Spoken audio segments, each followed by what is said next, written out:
चुनाव में cross voting करने वाले कांग्रेस सदस्यों की सदस्यता समाप्त हो चुकी है। विधानसभा स्पीकर कुलदीप सिंह पठानिया ने विधायकों को वित्त विधेयक और कटौती प्रस्ताव पर पार्टी के व्हिप का उल्लंघन का दोषी माना।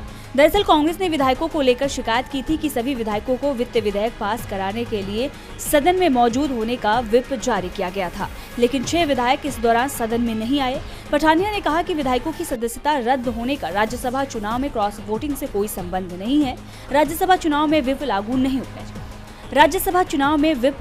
होता है।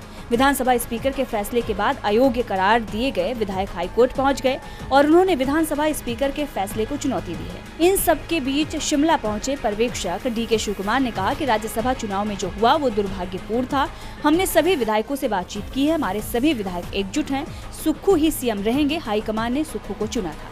बीजेपी रोज कोई न कोई ऑपरेशन चला रही है, लेकिन वो सफल नहीं होगी। जबकि भूपेंद्र सिंह हुड्डा ने कहा कि विधायकों में अब मतभेद नहीं है, हम एकजुट होकर लोकसभा का चुनाव लड़ेंगे। एक कोऑर्डिनेटिंग कमेटी बनाई जाएगी जिसमें सीएम, डिप्टी सीएम और प्रदेश कांग्रेस अध्यक्ष शामिल होंगे। कोई भी विधायक या प्रदेश कांग्रेस का पदाधिकारी पार्टी की बातों को लेकर प्रेस के बीच नहीं जाएगा। वैसे 6 विधायकों को अयोग्य करार देने के बाद हिमाचल प्रदेश में कांग्रेस विधायकों की संख्या 40 से घटकर 34 रह गई है, लेकिन अब बहुमत का आंकड़ा भी 35 से कम होकर 32 पर आ गया है। यानी बीजेपी की कांग्रेस सरकार गिराने की कोशिश पूरी तरह से फेल होगी। चुनाव से पहले एक बार फिर ईडी और सीबीआई का एक्शन तेज होता दिखाई दे रहा है। बिहार से लेकर दिल्ली तक ईडी की रडार पर विपक्ष के कई नेता दिखाई दे रहे हैं, तो वहीं सीबीआई भी अब उत्तर प्रदेश में एक्टिव हो गई है।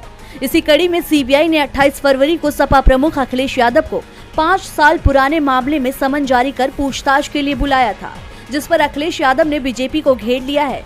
सीबीआई के समन पर समाजवादी पार्टी के अध्यक्ष और उत्तर प्रदेश के पूर्व मुख्यमंत्री अखिलेश यादव ने जवाब दिया। लखनऊ में गुरुवार को प्रेस कॉन्फ्रेंस करके सपा प्रमुख ने कहा कि सीबीआई की तरफ से जो कागज आया था उसका जवाब मैं दे चुका हूं।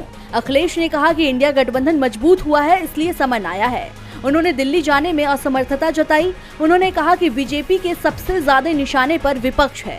साल 2019 में भी मुझे नोटिस भेजा गया, उस वक्त भी लोकसभा चुनाव था। मैं समझता हूं कि जब चुनाव आएगा तब नोटिस भी आएगा।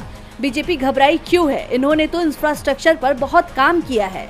तो वहीं सीबीआई के समन पर सपा सांसद डिम्पल यादव ने भी बीजेपी पर निशाना साधा है। डिम्पल यादव ने कहा, अखिलेश पहले नेता प्रतिपक्ष नहीं है जिन्हें समन भेजा गया है। लगातार नेताओं, उद्योगपतियों, व्यापारियों, छोटे व्यापारियों पर दबाव बनाया जा रहा है। बीजेपी इंडिया गठबंधन की मजबूती से डर गई है, इसलिए ये किया जा रहा है। आपको बता दें कि अखिलेश यादव को 5 साल पुराने मामले में सीबीआई ने समन जारी कर पेश होने को कहा था, जिस पर अखिलेश यादव ने साफ कर दिया है कि वो सीबीआई की कार्रवाई में सहयोग करने को तैयार हैं। अगर सीबीआई लखनऊ में उन्हें बुलाती है तो वो जाने के लिए तैयार हैं। वर्चुअली भी सीबीआई की पूछताछ में जुड़ने को तैयार हैं, लेकिन अभी चुनाव की तैयारियां चल रही हैं, इसलिए दिल्ली जाना मुश्किल। फिर खेला होने की तैयारी शुरू हो गई है। बिहार की सियासत में अटकलों का बाजार तेज हो गया है कि नीतीश कुमार एक बार फिर सीएम पद की शपथ लेने की तैयारी में जुट गए हैं। दरअसल नीतीश कुमार ने 1 महीने पहले महागठबंधन से पलटी मारकर एनडीए में शामिल हुए थे और अब जो खबर आ रही है उससे ये चर्चाएं तेज हो गई हैं कि नीतीश कुमार एक बार फिर पलटी मार सकते हैं, जिससे राज्य में बीजेपी को तगड़ा झटका लग सकता है। दरअसल दावा किया जा रहा है कि नीतीश कुमार और बीजेपी के बीच राज्य में सब कुछ ठीक नहीं चल रहा है।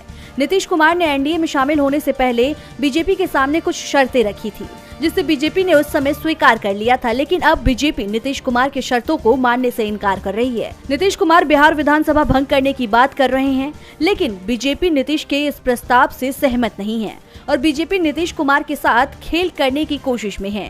राजनीतिक पंडितों का मानना है कि बीजेपी नीतीश के 30 विधायकों को अपने पाले में कर सकती है।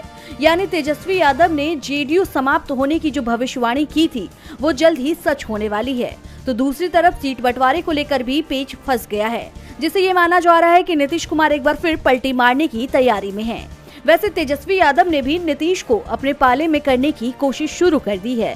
महागठबंधन की रैली में नीतीश कुमार को न्योता दिया गया है, जिस पर नीतीश कुमार अब तक शांत नजर आ रहे हैं, जिससे ये माना जा रहा है कि नीतीश एक बार फिर पलटी मारकर बीजेपी को झटका दे सकते हैं।